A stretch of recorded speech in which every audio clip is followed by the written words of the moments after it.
विद्यार्थी मित्रों, मजे में है ना? आज के इस वीडियो में हम कक्षा 6 के विज्ञान विषय के दूसरे अध्याय भोजन के घटकों के विषय में और अधिक जानकारी प्राप्त करेंगे। इसके लिए हमने पिछले वीडियो में कितना सीखा था, एक बार उसका पुनरावर्तन कर लेते हैं मित्रों। हमने पिछले वीडियो में देखा कि भोजन की कच्ची सामग्री में हमारे शरीर के लिए कुछ आवश्यक घटक होते हैं और उन घटकों को हम पोषक कहते हैं। हमारे भोजन में मुख्य रूप से कौन कौन से पोषक होते हैं? तो हमारे भोजन में कार्बोहाइड्रेट, प्रोटीन, वसा, विटामिन और खनिज लवण जैसे मुख्य पोषक घटक होते हैं।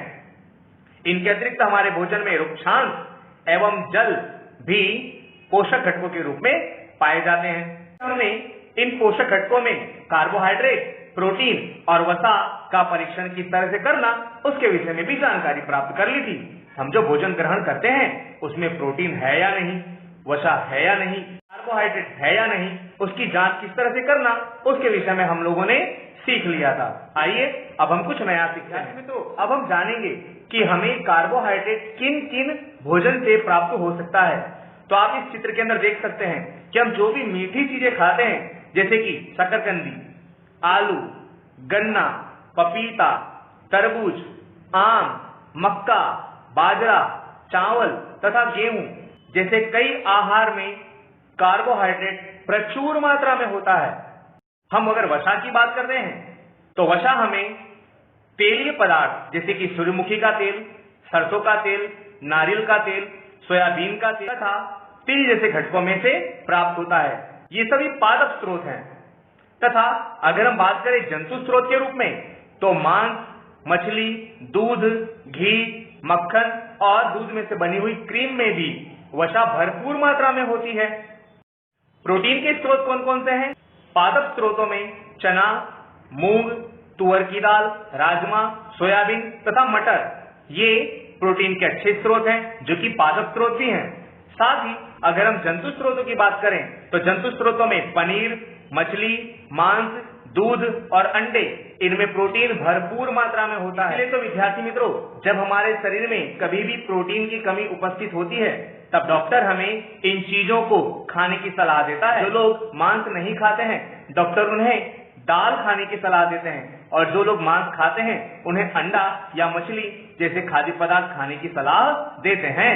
अब चर्चा करते हैं कि विटामिन ए के स्रोत कौन कौन से हैं, अर्थात विटामिन ए हमें किन किन स्रोतों से प्राप्त हो सकता है। विद्यार्थी मित्रों, आप इस चित्र के अंदर देख सकते हैं कि दूध, मछली का तेल, आम, पपीता और गाजर भरपूर मात्रा में विटामिन ए रखते हैं। यानी अगर आपको आंखों से संबंधित कोई बीमारी है, अर्थात विटामिन ए की कमी वाली बीमारी है, तो आपको ये चीजें अपने भोजन में जरूर लेनी चाहिए। अब चर्चा करते हैं विद्यार्थी मित्रों के विटामिन बी के स्रोत कौन कौन से हैं। अगर हमारे शरीर को विटामिन बी अच्छी मात्रा में चाहिए तो हमें राजमा और चने जैसी कुछ दाल खानी चाहिए। मछली तथा लीवर में से भी हमें विटामिन बी अच्छी मात्रा में मिलता है, और जो हरी पत्ती वाली सब्जियां हैं, केले हैं, इन सभी में भी भरपूर मात्रा में विटामिन बी होता है। अब विटामिन सी के स्रोत कौन कौन से हैं उसकी चर्चा करते हैं। तो विद्यार्थी मित्रों, जितने भी खट्टे फल होते हैं या खट्टी सब्जियां होती हैं उन सभी में विटामिन सी भरपूर मात्रा में होता है। जैसा कि आप इस चित्र में देख सकते हैं, संतरा, टमाटर, अमरूद, नींबू और आंवला, ये सभी में विटामिन सी भरपूर मात्रा में होता है, और मिर्ची में भी विटामिन सी पाया जाता है। विटामिन डी के स्रोत कौन कौन से हैं, चलिए उसकी चर्चा करते हैं। ऐसा कहा जाता है विद्यार्थी मित्रों कि विटामिन डी जो है वो दूध, मक्खन, मछलियां, अंडे और मांस में भरपूर मात्रा में होता है, अर्थात विटामिन डी हमें जंतु स्रोतों से अधिक मात्रा में प्राप्त होता है। साथ ही हमारे शरीर को विटामिन डी लेना हो तो हमें सुबह के समय सूर्य स्नान जरूर करना, अर्थात सूर्य से आने वाली जो प्रातः की किरणें हैं हमें वे ग्रहण करनी चाहिए, क्योंकि ये किरणें हमारे शरीर में विटामिन डी के संश्लेषण के लिए मदद करती हैं। विद्यार्थियों, चर्चा करते हैं आयोडीन के स्रोतों के विषय में। हमें हमारे शरीर में आयोडीन भी भरपूर मात्रा में लेना चाहिए। ये आयोडीन हमें मछलियों, अदरक, पालक जैसे कई पदार्थों से प्राप्त होता है। फास्फोरस के मुख्य स्रोत कौन कौन से हैं? तो दूध, चावल, गेहूं, मिर्ची और केले, ये फास्फोरस के मुख्य स्रोत हो सकते हैं। लौह तत्व के मुख्य स्रोत क्या क्या हैं? तो लौह तत्व के मुख्य स्रोत मांस, अमरूद, सफरजन और पालक जैसे कई हरी पत्तियों में लौह तत्व भरपूर मात्रा में होता है। यदि हमारे शरीर में लौह तत्व की कमी हो जाए तो बड़ी गंभीर बीमारियां होती हैं। इसलिए हमें हमारे भोजन में हरी सब्जियों को शामिल करना चाहिए ताकि उसमें रहा लौह तत्व हमें सरलता से मिल सके। कैल्शियम के मुख्य स्रोत कौन कौन से हैं? तो दूध और अंडे ये कैल्शियम के प्रमुख स्रोत माने जाते हैं। आपने सभी प्रकार के पोषकों के स्रोतों के विषय में देखा, उसमें आपने इस चीज को देखा होगा कि कुछ खाद्य सामग्रियां ऐसी थी जिनमें एक से अधिक प्रकार के पोषक तत्व देखने को मिलते थे, जैसे कि दूध। इस पर से हम कह सकते हैं कि अधिकांश खाद्य पदार्थों में एक से अधिक पोषक होते हैं। फिर भी किसी कच्ची सामग्री में एक निश्चित पोषक तत्व की मात्रा दूसरे निश्चित प्रकार के पोषक तत्व की मात्रा से अधिक होती है। उदाहरण के रूप में चावल में कार्बोहाइड्रेट की मात्रा दूसरे पोषकों की अपेक्षा अधिक मात्रा में होती है। इसके आधार पर हम कह सकते हैं कि चावल कार्बोहाइड्रेट से समृद्ध भोजन है, अर्थात चावल में कार्बोहाइड्रेट प्रचुर मात्रा में होता है। वैसे ही अगर हम अंडों की बात करें तो अंडों के अंदर प्रोटीन जो है वो अन्य किसी भी प्रकार के पोषक तत्वों की मात्रा में अधिक मात्रा में होता है, अर्थात हम कह सकते हैं कि प्रोटीन के लिए अंडा एक श्रेष्ठ स्रोत है। अब चर्चा करते हैं विद्यार्थी मित्रों आहारी रेशे अथवा रुक्षांश की। आहारी रेशे या रुक्षांश के नाम से भी जाने जाते हैं। हमारे खाने में रुक्षांश की पूर्ति मुख्य रूप से पादप उत्पादों से होती है, अर्थात अगर हमारे शरीर को रुक्षांश चाहिए तो हमें पादप उत्पाद खाने चाहिए। रुक्षांश के मुख्य स्रोत में साबुत खाद्यान्न, दाल, आलू, ताजे फल और फलीदार सब्जियां होती हैं। रुक्षांश हमारे शरीर को कोई पोषक तो प्रदान नहीं करते, फिर भी यह हमारे भोजन का एक आवश्यक अवयव है। रुक्षांश का मुख्य कार्य बिना पचे भोजन को हमारे शरीर से बाहर निकालने में हमारे शरीर को सहायता करना होता है। जल भोजन में उपस्थित पोषकों को अवशोषित करने में हमारे शरीर की सहायता करता है, यानी जो भी पोषक हम भोजन के रूप में ले रहे हैं उनको शरीर में अवशोषित करना हो तो जल की आवश्यकता पड़ती है। यह अपशिष्ट पदार्थ जैसे कि मूत्र अथवा पसीने को शरीर से बाहर निकालने में सहायता करता है। आपने देखा होगा कि हमारे शरीर से बाहर निकाले जाने वाले मूत्र या पसीने में अधिकांशतः मात्रा जल की होती है, जो शरीर में रहे हुए हानिकारक पदार्थों को शरीर से बाहर निकालता है। अगर यह पदार्थ शरीर से बाहर न निकाले जाएं तो हमारे शरीर में ही रह जाएंगे, जो हमारे शरीर को विविध प्रकार के रोगों से ग्रस्त कर सकते हैं। इसीलिए जल की सहायता से इनको शरीर से बाहर निकाला जाता है। हमारे शरीर को जितने जल की आवश्यकता होती है वह हमें उन वस्तुओं से प्राप्त होता है जिन्हें हम द्रव्य स्वरूप में लेते हैं, जैसे कि जल, दूध, चाय आदि। हम जो भी भोजन पकाते हैं उसमें भी हम जल का प्रयोग तो करते हैं और इस प्रकार जल हमें प्राप्त होता है। विद्यार्थी मित्रों, जिस प्रकार के आहार में सभी पोषक तत्व हमारे शरीर की आवश्यकता के अनुसार योग्य मात्रा में हो, ऐसे आहार को संतुलित आहार कहा जा सकता है। जैसे कि दूध, आपने थोड़ी देर पहले जो चित्र देखे आपने देखा था कि हर प्रकार के पोषक तत्व दूध में देखने को मिलते हैं। इसका अर्थ यह है कि दूध एक संतुलित आहार है। और इसके अतिरिक्त आप इस थाली को देख सकते हैं कि इस थाली में विविध प्रकार के पोषक पदार्थों को रखा गया है, जो कि एक प्रकार से सभी प्रकार के पोषक तत्व रखती है।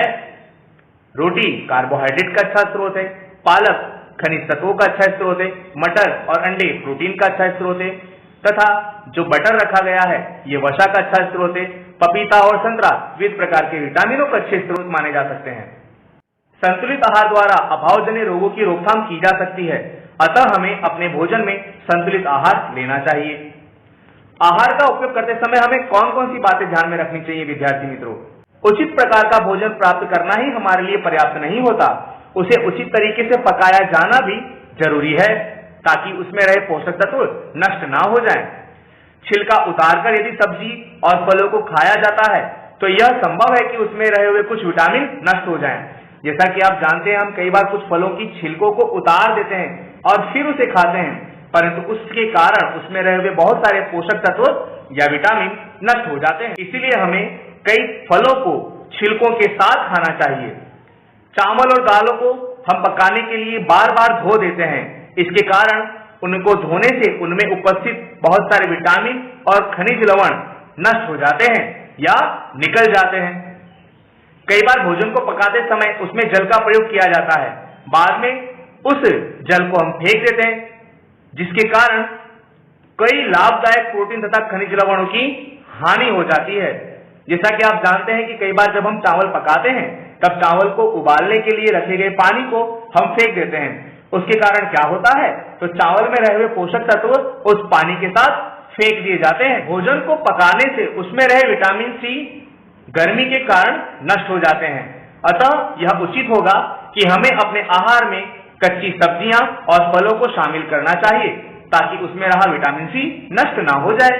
विद्यार्थी मित्रों, हालांकि वसा कार्बोहाइड्रेट से अधिक ऊर्जा प्रदान करती है, फिर भी अधिक वसायुक्त भोजन अगर हम अपने आहार में लेते हैं तो वह हमारे लिए हानिकारक होता है।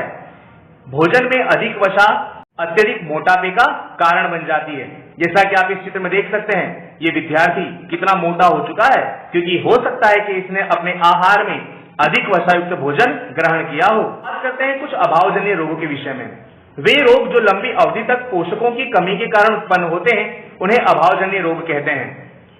आहार में प्रोटीन की कमी हो तो वृद्धि का अवरुद्ध हो जाना, चेहरे पर सूजन आ जाना, बालों के रंग का उड़ना, त्वचा की बीमारी और पैटिस जैसी बीमारियां हो सकती। प्रोटीन और कार्बोहाइड्रेट दोनों की लंबे समय तक अनुपस्थिति रहे तो व्यक्ति की वृद्धि पूरी तरह से रुक जाती है और व्यक्ति दुबला पतला हो जाएगा, इतना कमजोर हो जाएगा कि वह चलने में भी समर्थ नहीं रह पाएगा।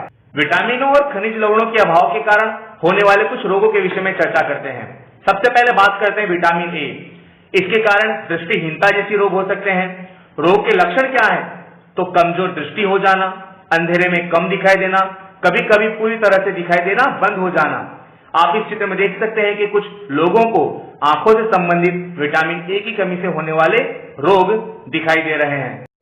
विटामिन B1, इसकी कमी से बेरीबेरी नाम का रोग होता है। रोग के लक्षण क्या हैं, तो दुर्बल मांसपेशियां हो जाती हैं और काम करने में ऊर्जा में कमी आती है। इस चित्र में आप देख सकते हैं कि व्यक्ति कितना दुबला पतला हो चुका है, यह बेरीबेरी का शिकार है। विटामिन सी, इसकी कमी से स्कर्वी नाम का रोग होता है। रोग के लक्षणों में मसूड़ों में खून निकलना शुरू हो जाता है तथा यदि आपको चोट लगती है तो उसे भरने में भी अधिक समय लगता है। आप इस चित्र में देख सकते हैं कि खून मसूड़ों से किस तरह से निकलता है। यह स्कर्वी की शिकार किसी व्यक्ति का चित्र है। विटामिन डी, इसकी कमी से रिकेट्स नाम का रोग होता है। इस रोग में अस्थियों का मुलायम होकर मुरझाना हो जाता है। यहां आप चित्र में देख सकते हैं कि पैरों की अस्थियां किस तरह से मुड़ चुकी है। यह व्यक्ति रिकेट्स रोग के शिकार हैं। कैल्शियम, इसके विकार से अस्थियों और दंतक्षय जैसी बीमारियां होती हैं। रोग के लक्षण में अस्थियों का कमजोर हो जाना, दांतों का कमजोर हो जाना और कई बार टूट जाना भी हो सकता है। आप इस चित्र में देख सकते हैं कि हाथों की हड्डियां किस तरह से कमजोर हो चुकी हैं। दांतों का क्षय भी होना शुरू हो चुका है। आयोडीन, इसकी कमी से घेंगा या गोइटर नाम का रोग होता है। इसमें गर्दन में आई थायराइड ग्रंथि फूल जाती है। बच्चों में मानसिक विकलांगता भी आ जाती है। आप इस चित्र में देख सकते हैं कि किस तरह से थायराइड ग्रंथि फूल चुकी है। यह महिला आयोडीन की कमी से होने वाले गोइटर रोग का शिकार हुई है। लोह तत्व, इसके विकार के कारण अर्कता नामक बीमारी हो सकती है, जिसके लक्षणों में शरीर में रक्त की कमी आ जाना तथा कमजोरी पड़ जाना मुख्य लक्षण हैं। हमने विविध प्रकार के पोषक तत्वों के स्रोत क्या हैं उसके विषय में चर्चा की तथा पोषक तत्वों की कमी से होने वाले अभावजन्य रोग कौन कौन से हैं और उनके लक्षण क्या हैं उसके विषय में चर्चा की। आशा करता हूं कि आपको इस वीडियो से ज्ञान प्राप्त करने में मदद मिली होगी। आप इस वीडियो को लाइक करें, शेयर करें तथा हमारे चैनल को सब्सक्राइब करें। बाजू में लगे हुए बेल आइकन बटन को भी जरूर दबाएं ताकि जब भी हम कोई नई वीडियो डालें तो आपको उसका नोटिफिकेशन मिल जाए और आप उस वीडियो को देख सकें। इस वीडियो को अपने अन्य मित्रों को भी शेयर करें ताकि वे भी इसे देखकर ज्ञान प्राप्त कर सकें।